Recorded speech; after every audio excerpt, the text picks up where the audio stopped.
영화나 드라마, 소설책에서 마지막 결말을 어떻게 맺느냐에 따라 해피엔딩이 되고 새드엔딩이라고 됩니다.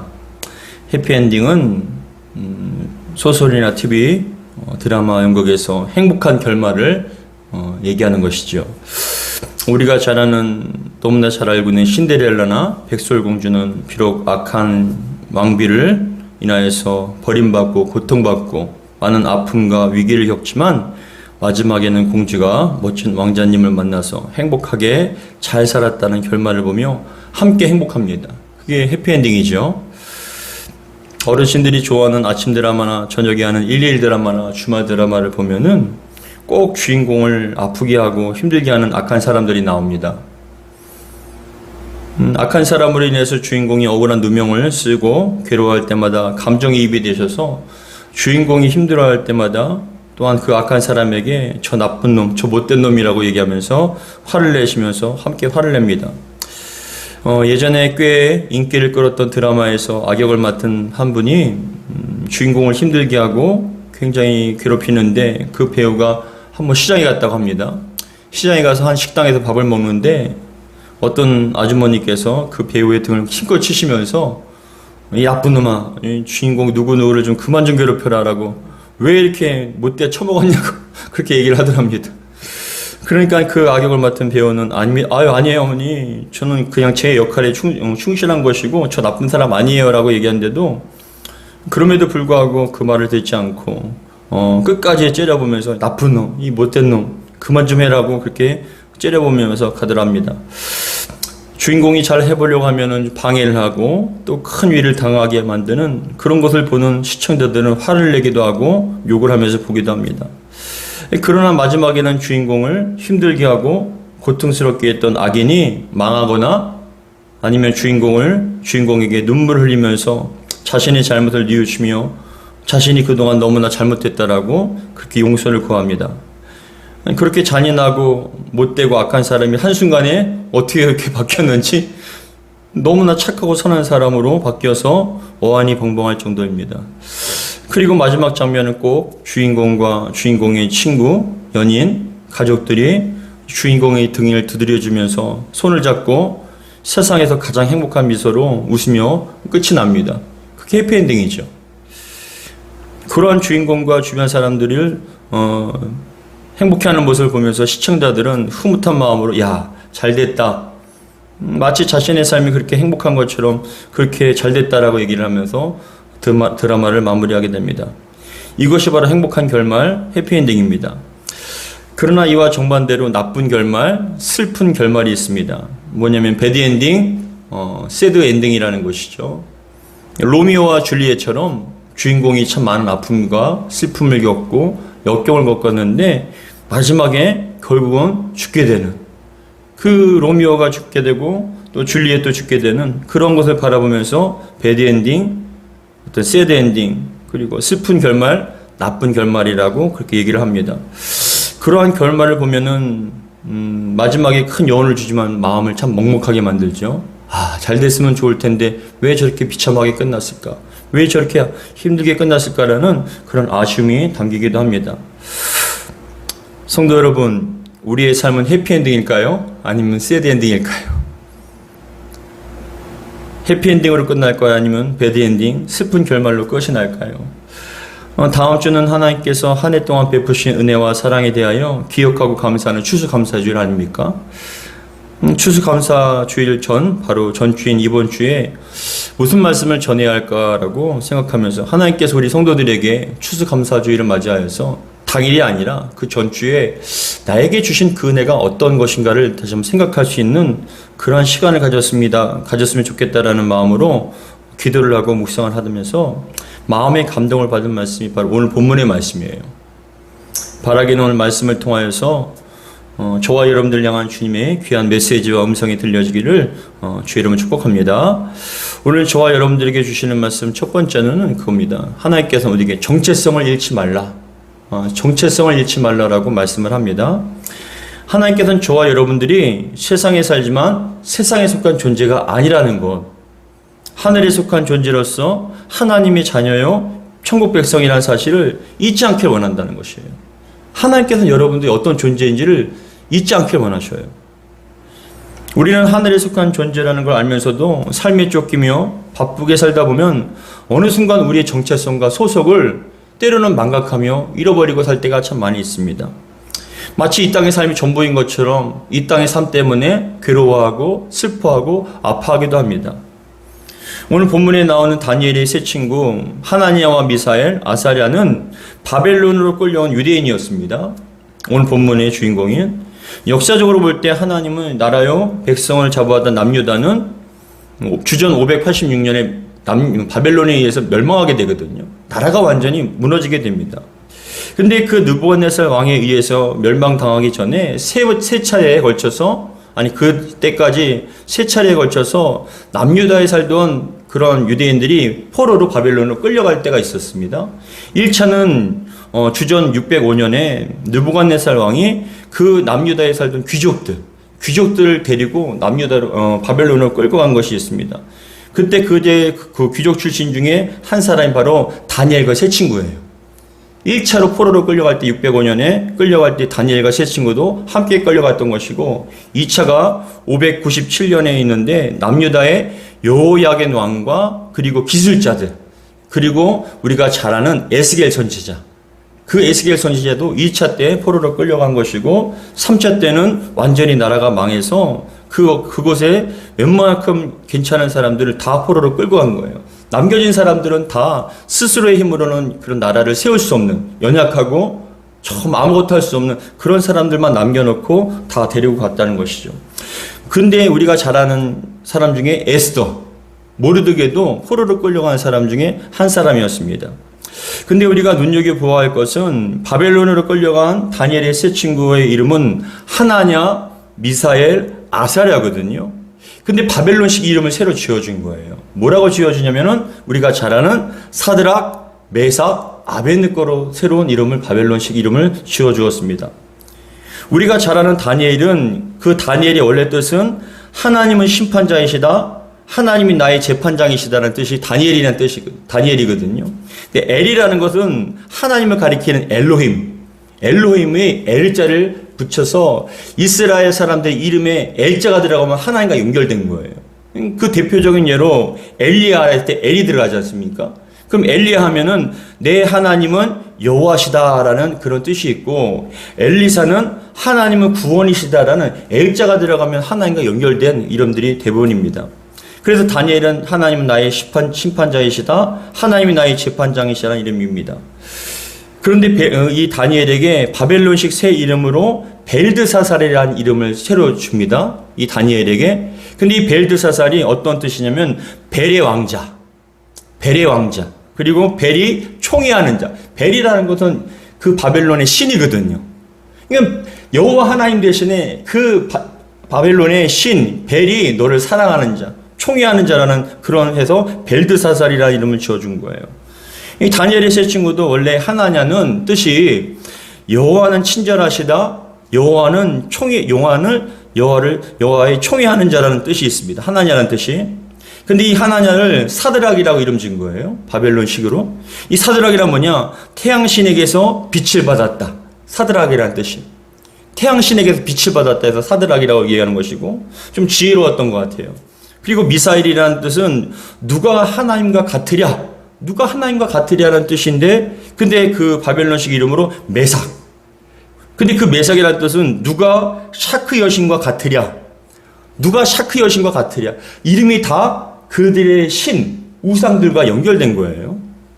그리고 마지막 세 번째 이름 아사랴는 여호와는 나의 도움이시다라는 뜻이 있는데 근데 그 아사랴를 어떻게 지었냐면 아벳느고라고 이름을 지었어요. 근데 이 아벳느고는 불의 신, 느고의 신실한 종이란 불의 신, 그리고 느고의 신실한 종이라는 이름으로 아벳느고라고 이름을 새로 지어서 준 것입니다.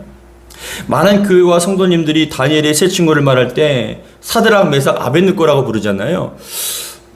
근데 이상하게 다니엘은 끝까지 벨드사살이라고 하지 않고 다니엘이라고 이름을 하는데 왜 이 세 친구들만큼은 사드락, 메삭, 아벳느고라고 노래도 그렇게 했고 또 이렇게 부르는지 모르겠어요.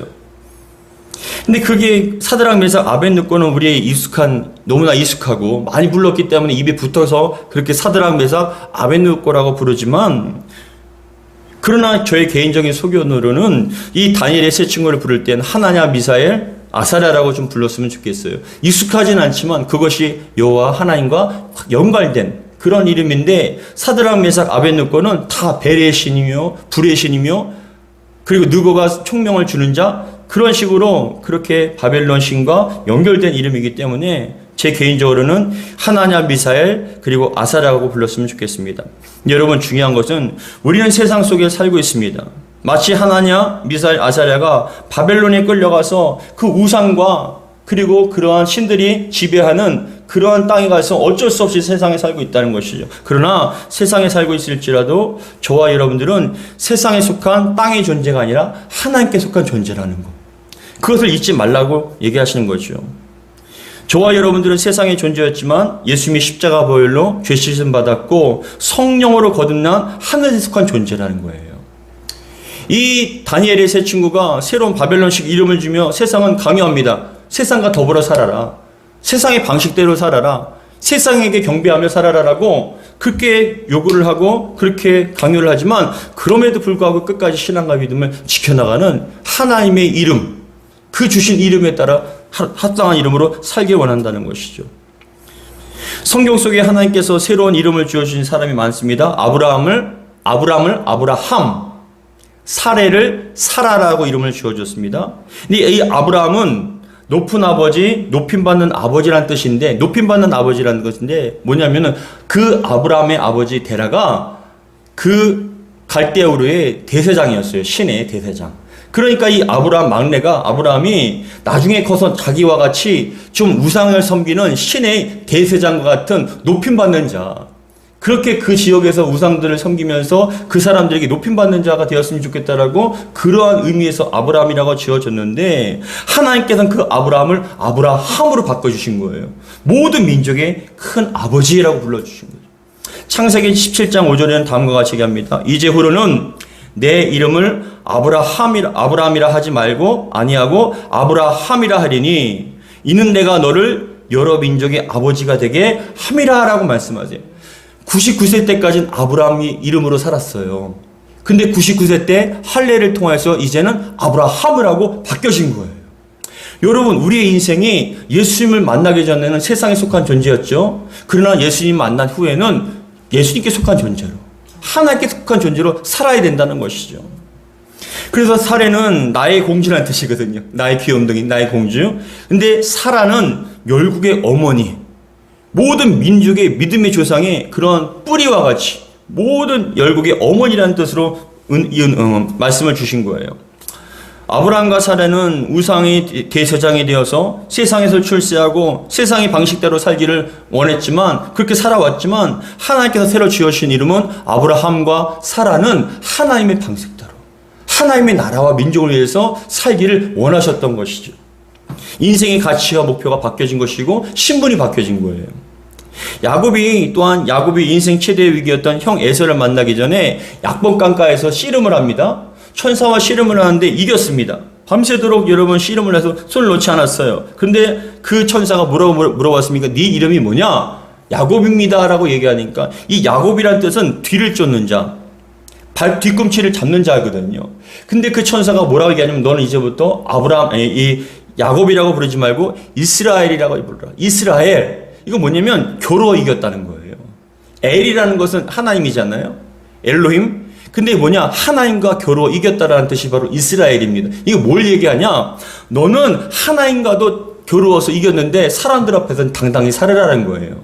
누군가의 뒤통수를 치고 누군가의 발뒤꿈치를 잡으면서 속이면서 살아갈 이유가 아니라, 당당하게 살아갈 때 하나님을 이겼던 것처럼 너 또한 사람들을 이기게 될 것이다. 당당한 이름으로 살아가라. 바로 이스라엘로 이름을 바꿔주신 것입니다. 여러분, 우리의 이름이 영적으로 바뀌어진 줄 믿습니다. 예수 믿기 전의 삶과 예수 믿은 후의 삶이 바뀌어져야 됩니다. 그래서 저와 여러분들은 이 땅에 살아도 세상에 속한 존재가 아니라 하나님께 속한 존재라는 것을 잊지 말아야 합니다. 신약에서도 예수님께서는 시몬에게 반석이란 바위라는 뜻의 베드로라는 이름을 새로 지어줬습니다. 어떤 상황에도 흔들리지 않는 반석과 같은 믿음. 그런 믿음으로 살아라 해서 게바, 즉 베드로라는 이름을 지어주셨습니다. 하나님께서 새로운 이름을 지어주신 것은 그 사람의 이름뿐만이 아니라 주 안에서 새로운 인생이 되었다는 걸 말씀하고 있는 것이에요. 저와 여러분들에게 주신 영적 이름이 무엇입니까? 여호와는 나의 구원이시다. 여호와는 나의 소망이시고 나의 방패이시며 나의 참된 반석이시다라는 그러한 이름으로, 그런 마음으로 살아가기를 주의 이름 축복합니다. 여러분들은 어디에 있든지 하나님께 속한 존재이고 하나님 나라에 속한 그런 존귀한 천국의 백성이라는 사실. 그래서 우리는 세상에서 정신없이 바쁘게 살아도 세상에 주는 걱정과 근심대로 사는 것이 아니라 우리의 눈이 세상에만 놓은 것이 아니라 항상 하나님을 바라보길 원하시는 거예요. 자꾸만 세상에 살다 보면 우리의 정체성과 소속을 잃어버리게 만들지만 우리는 그럼에도 불구하고 이 시간 예배를 통하여 우리는 하나님께 속한 존재이고 우리는 반드시 때가 되면 하나님께 가야 할 존재라는 것을 잊지 말고 살라는 것이죠. 여러분들의 정체성과 소속은 하늘입니다. 두 번째, 오늘 본문을 통해서 주시는 말씀은 두 번째, 때문에 신앙이 되지 말자는 것이에요. 때문에 신앙이 되지 말라. 이걸 뭘 얘기하시냐면은 신앙인 가운데 의외로 때문에 신앙이 많다는 것이에요. 때문에. 자식 때문에. 부모님 때문에 교회에 나오고. 때로는 그 사람 때문에 교회를 나오는 사람들. 신앙생활하는 분. 어떤 분들은 교육 때문에 교회를 나오거나 심지어는 사업하기 위해서, 사업 때문에. 좀 큰 교회는 사람들이 장사하시는 분이나 사업하시는 분들은 그 사업 때문에 교회를 나가는 거예요. 그러니까 대형교회, 큰 교회는 주변에 있는 상인들이 다 그 교회를 나간대요. 믿음은 없어요. 근데 우리 교인이라고 하니까 자꾸 그곳에 가니까 사업 때문에, 장사 때문에 가는 분들도 계셔요. 때로는 어떤 사람들은 결혼 때문에 가는 분도 있어요. 교회 안 다니면 결혼시키지 않기 때문에. 그리고 또 좀 큰 청년부가 많은 데는 좀 좋은 사람 만나려고 결혼하기 위해서 결혼 때문에 또 그 교회를 나가시는 분. 더 나가서 우리는 여러분 물질 때문에, 건강 주셨기 때문에, 성공을 주셨기 때문에, 형통과 평안을 주셨고 또한 내가 이루는 것을, 마음에 먹은 것을 이루어 주시기 때문에 신앙생활하는 것이라면 그것을 주지 않으면 우리는 신앙을 포기할 때가 많다는 거죠. 때문에 신앙은 그것이 충족되지 않으면 반드시 무너지거나 하나님을 떠나고 버릴 때가 많다는 것이에요. 원망하면서 떠납니다. 기도해도 소용없네. 신앙생활해도 소용없네. 이제는 내가 목표한 것이 없으니까, 다 이루어졌으니까 나올 이유가 없네라고 얘기를 하면서 때문에 신앙은 결국 하나님을 떠나게 된다는 것이죠. 결혼이 목표였던 사람은 이제 결혼하면 안 나오게 되고, 그 사람 때문에 나왔으면 그 사람이 없으면 교회 안 나오는 거예요. 왜냐하면 기대가 큰 만큼 실망이 더 크기 때문에 그래요. 어느 날 하나님의 아들들이 와서 여호와 앞에 서 있는데 사단도 그들 가운데 와서 여호와 앞에 서 있었습니다. 하나님께서 사단을 보시면서 물어봅니다. 네가 어디서 왔냐? 라고 물어보니까 사단이 뭐라고 얘기하냐면은 땅에 두루다니며 여기저기 돌아다니다 왔습니다. 라고 얘기합니다. 이에 하나님께서 사단에게 뭐라고 말씀하시냐면은 네가 내 종 욥을 주의하여 보았느냐? 욥과 같이 온전하고 정직하여 하나님을 경외하고 악에서 떠난 그런 사람이 세상에 없다라고 자랑을 하셨어요. 근데 사단이 뭐라고 얘기하냐면 아주 자신만만하게 얘기합니다. 하나님, 욥이 어찌 까닭 없이, 중요한 말씀이 거예요. 어찌 까닭 없이 하나님을 경외하리까?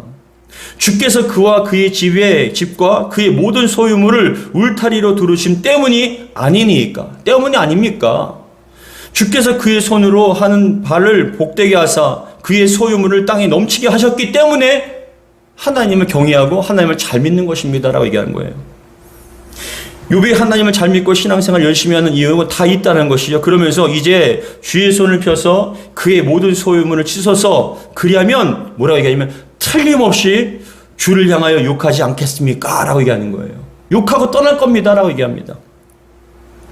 사단이 봤을 때 욥뿐만이 아니라 이 땅의 대부분 사람들이 하나님을 잘 믿고 신앙생활을 열심히 하는 이유는 하나님 때문이 아니라 하나님께 주시는 복 때문에, 그 부와 명예와 건강과 형통, 평안의 복 때문이라는 것이에요. 그러나 만약에 그런 복을 주시지 않거나 주셨다가 도로 가져가면은 분명히 욕하고 떠날 거라는 거예요. 왜요? 하나님 때문에 믿는 것이 아니라 하나님께 주신 그 복 때문에 믿기 때문에. 욥기 1장 9절에서 11절에는 다음과 같이 얘기합니다. 사단이 여호와께 대답하여 이르되 욥이 어찌 뭐라고요? 까닭 없이 하나님을 경외하리까? 주께서 그와 그의 집과 그의 모든 소유물을 울타리로 두르심 때문이 아니니까. 때문이 아닙니까? 주께서 그의 손에 하는 바를 복되게 하사 그의 소유물을 땅에 넘치게 하셨음이니이다. 이제 주의 손을 펴서 그의 모든 소유물을 치소서 그리하면 틀림없이 주를 향하여 욕하지 않겠나이까? 라고 얘기합니다. 실질적으로 욥의 아내가 뭐라고 얘기했습니까? 자녀가 잃어버리고 물질 잃어버리고 건강 잃어버리니까 뭐라고 얘기합니까? 야, 아직도 하나님을 경외하냐? 욕하고 죽어버려라. 사단이 이렇게 자신 있게 말하는 이유는 신앙인들 중에 많은 사람들이 신앙과 목적이 여러분 하나님보다 하나님께서 주시는 것을 더 사랑하고 큰 관심이 있었기 때문에 그래요. 하나님이 관심 있는 것이 아니라 하나님을 사랑하는 것이 아니라 하나님께서 주시는 것을 사랑하는 것이고 더 큰 관심이 있다는 거예요. 하나님께서 우리를 사랑하셔서 주시는 물질의 복과 건강의 복, 삶의 형통과 자녀 성공이 오히려 주객이 전도가 되는 것은 하나님께서 주시는 것이 주가 되고 하나님이 객이 되어버리는 역전의 현상이 벌어진다는 것이죠. 근데 물질 주셨기 때문에, 건강 때문에, 형통과 평안 때문에, 내가 간절히 바라는 그 사람 때문에, 부모님 때문에, 자녀 때문에, 교육 때문에, 사업 때문에, 무엇 때문에 그것이 여러분 없어지게 되면 어떻게 됩니까? 교회를 떠난다는 거예요. 하나님을 떠나요. 근데 우리 주변에 그런 분들이 너무 많잖아요. 사실 그게 현실이에요. 사단은 정확하게 꿰뚫어 보는 거예요. 왜요? 영적인 존재이기 때문에. 그 마음을 꿰뚫어 보는 거예요. 우리의 삶 속에 여러분 실망하고 떠나는 사람들 대부분 다 때문에 신앙이라는 것이죠. 그러나 하나님께서는 우리에게 무엇을 원하시냐? 그리하지 아니하실지라도 라는 신앙을 원하신다는 거예요. 그래서 세 번째 메시지는 그리하지 아니하실지라도 라는 신앙이 되라는 것이죠. 오늘 본문에 나오는 다니엘의 세 친구는 다니엘과 함께 바벨론 왕국의 신하로서 지방을 다스리는 지방관이었습니다. 그런데 바벨론 왕 느부갓네살이 높이 27m, 너비가 2.7m, 3m 정도 되는 그림 그리시면 큰 신상을 만들어 놓고 바벨론의 모든 총독과 수령과 행정관과 모사와 재무관과 재판관과 법률사 모든 그런 신하들, 관직 있는 사람들 다 끌어모은 거예요. 그래서 그 신상 앞에 음악이 울리면 절을 하라는 것이죠. 그렇게 절을 하지 않으면 풀무불에 던져 넣겠다는 것이에요. 근데 이렇게 왕이 큰 금신상을 만들어 놓고 신상에게 절하라고 한 것은 두 가지 이유가 있거든요. 첫 번째로는 왕의 존재가 신과 같은 존재라는 신격화한 것이고, 두 번째로는 그 왕의 권세에 절을 하라는 거예요. 음악이 울려서 신상 앞에 절하는 것은 왕이 만들어 놓은 그 신상 앞에 절하는 것, 왕의 권세에 절대로 복종하고 절을 하라는 것, 경배하라는 것이죠. 워낙 많은 사람들이 모여있다 보니 일일이 다 확인할 수 없었지만 평소에 바벨론 사람이 아닌 포로로 끌려온 유대인들이 이 다니엘 세 친구가 높은 관직에 있다는 것에 대해서 불만을 품은 바벨론 사람들이 이 다니엘 세 친구가 절을 하지 않았다는 것에 대해서 보고를 합니다. 느부갓네살 왕에게. 오늘 본문은 아니지만 우리 다니엘서 3장 5절에서 8절 같이 한번 읽어보겠습니다. 3장 5절에서 8절입니다. 같이 읽겠습니다. 시작. 너희는 나팔과 피리와 수금과 사명금과 양금과 생황과 및 모든 악기의 소리를 들을 때에 엎드려 느부갓네살 왕이 세운 금신상에게 절하라. 누구든지 엎드려 절하지 아니하는 자는 즉시 맹렬히 타는 풀무불에 던져 넣으리라 하였더라. 7절. 모든 백성과 나라들과 각 언어들을 말하는 자들이 나팔과 피리와 수금과 사명금과 양금과 및 모든 악기 소리를 듣자 곧 느부갓네살 왕이 세운 금신상에게 절하니라 라고 얘기합니다. 근데 그렇게 절을 하는데 여러분 뭐라고 얘기하냐면은 뒤에 보면은 그 신하들이 절하지 않은 거에 대해서 그 뭐라고 얘기하냐면 저 세 친구가 절하지 않았습니다라고 또 얘기를 하는 거예요. 그런데 여러분 그렇게 참소를 하게 되는데 그에 대해서 바벨론 느부갓네살 왕이 세 친구를 불러다가 기회를 줍니다. 너희들 왜 절하지 않냐? 절을 해라. 지금이라도 이런 늦지 않았으니 절을 하라고 얘기한 것은 그만큼 느부갓네살 왕이 이 세 친구에 대한 신뢰가 있었기 때문에 그래요. 그리고 왕이 파악한 바로는 이 다니엘의 세 친구가 목적이 아니라 왕의 최측근이었던 다니엘이 목적이었던 거죠.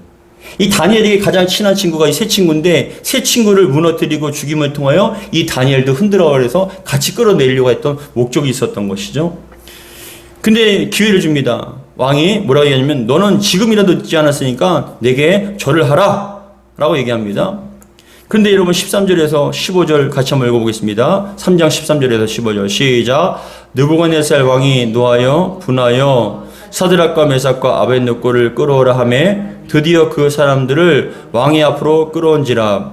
느부갓네살이 그들에게 물어 이르되 사드락 메삭 아벳느고야 너희가 내 신을 섬기지 아니하며 내가 세운 금신상에게 절하지 아니한다 하니 사실이냐. 15절 이제라도 너희가 준비하였다가 나팔과 피리와 수금과 사명금과 양금과 생황의 모든 악기 소리를 들을 때 내가 만든 신상 앞에 엎드려 절하면 좋거니와 너희가 만일 절하지 아니하면 즉시 너희를 맹렬히 타는 풀무불 가운데 던져 넣을 것이니 능히 너희를 내 손에서 건져내시니 누구냐라고 얘기합니다. 근데 그 말을 듣자마자 너무나 왕 앞에 긍휼과 자비를 베푼 거잖아요. 근데 당당하게 새 친구가 뭐라고 하냐면 우리는 절하지 않겠습니다. 논할 바가 아닙니다. 그것을 생각할 가치가 없습니다. 그거를 갖다가 뭐 절을 할까 안 할까에 대한 일말의 그런 어떤 생각할 이유가 없습니다. 절하지 않을 거예요. 왜요? 우리에게는 하나님밖에 없기 때문에 그런 거예요. 그러니까 이 16절에 보면은 뭐라고 얘기하냐면 16절 3장 16절에 사드락과 메삭과 아벳느고가 왕에게 대답하여 이르되 느부갓네살이여 우리가 이 일에 대하여 왕에게 대답할 필요가 없습니다. 필요가 없나이다. 뭘 그걸 고민합니까? 저희는 절하지 않을 겁니다. 우리에게는 여호와 하나님밖에 없습니다. 근데 17절에 왕이여 우리가 섬기는 하나님이 계시다면 우리를 맹렬히 타는 풀무불 가운데서 능히 건져내시고 왕의 손에서도 건져내시리라. 근데 중요한 말씀 오늘 본문 18절 말씀 같이 읽겠습니다. 시작. 그렇게 하지 아니하실지라도 왕이여 우리가 왕의 신들을 섬기지 아니하고 왕이 세우신 금신상에게 절하지 아니할 줄을 아옵소서. 아멘. 17절에 우리를 건져낼 것입니다 라는 믿음이 있습니다. 하나님께 우리를 건져내 주실 줄 믿습니다. 근데 18절에 뭐라고 얘기합니까? 참 중요한 신앙의 고백이에요. 그리하지 아니하실지라도 그렇게 하지 아니하실지라도 우리가 비록 건진받지 못하고 죽는다 할지라도 우리는 왕의 신들에게 신상에 절하지 않겠습니다 라고 고백을 하는 거예요. 여러분 이 말씀이 얼마만큼 참 중요한 말씀인지 몰라요. 우리가 잘 아는 것처럼 그 이후의 사건 알고 있잖아요. 그 풀무불에 7배나 뜨겁게 해서 풀무불에 집어넣습니다. 근데 우리가 잘 아는 바와 같이 새 친구는요 머리나 옷이 타지 않아요. 그을린 자국도 없고 탄 냄새도 없습니다. 우리는 그것을 기대해요. 여러분 뭘 기대합니까? 아 믿음의 결단을 하면은 피해가 없겠구나, 타지 않겠구나라고 그렇게 기대를 합니다. 그게 해피엔딩이잖아요. 근데 중요한 것은 우리의 현실 속에 믿음의 결단을 해서 손해가 볼 수도 있어요. 믿음의 결단을 했는데 우리가 생각하는 결말은 뭐냐? 해피엔딩. 우리가 생각하는 해피엔딩은 이 새 친구처럼 아무런 해를 입지 않고 손해보지 않고 다치지 않고 아프지 않은 거예요. 죽지 않는 거예요. 근데 우리의 현실은 믿음의 결단을 했는데 이 다니엘과 새 친구처럼 피해가 없어야 되는데 오히려 손해보고요 망할 수도 있어요. 죽을 수도 있어요. 그러면 새드 엔딩입니까? 아니면 해피엔딩입니까? 아름다운 결말입니까? 아니면 정말 슬픈 결말입니까? 여러분 잘 생각하세요. 요게 중요한 것입니다. 다니엘도 사자굴에 끌려갔을 때, 사자굴에 던져졌을 때 우리가 잘 아는 것처럼 믿음이 결단하니까 하나님께서 사자에게 지켜주셨잖아요. 그게 해피엔딩이에요. 근데 여러분 그렇게 생각합니다. 다니엘이 사자굴에 던져져서 죽어도 해피엔딩이에요. 새 친구가 풀무불에서 다 죽어도 해피엔딩이에요. 왜요? 죽어도 천국 가기 때문에 그래요. 이들에게 있어서 가장 중요한 것은 하나님께서 주시는 내게 어떤 지켜주시고 형통과 어떤 그러한 복이 아니라 가장 큰 복은 하나님 믿을 수 있다는 복. 끝까지 흔들리지 않는 그 믿음을 소유할 수 있다는 것, 그것이 가장 큰 해피엔딩이고 가장 큰 축복이에요. 왜요? 그 믿음으로 말미암아 하나님 나라에서 더 큰 영광과 더 큰 권세를 누리기 때문에. 우리는, 저와 여러분들은 예수님의 십자가의 은혜로 말미암아 죄사함 받았고, 우리는 여러분 예수님 믿음을 통하여 하나님의 자녀가 되었고 부활의 영광을 몸으로 영생을 누리게 될 줄 믿으시기 바랍니다. 모든 그리스도인들은 그 믿음이 있다면 모두 다 해피엔딩이에요. 현실은 죽고 현실은 빼앗기고 현실은 이 아무것도 없는 그 상황이라 할지라도 세상 사람들이 봤을 땐, 아니 믿음 없는 사람들이 봤을 땐 그게 해피엔딩이 아니라 새드엔딩, 정말 불행한 별말이지만 그러나 우리들은 끝까지 믿음을 지킬 수 있다는 그 자체가, 믿음을 소유한다는 자체가 여러분 해피엔딩이에요.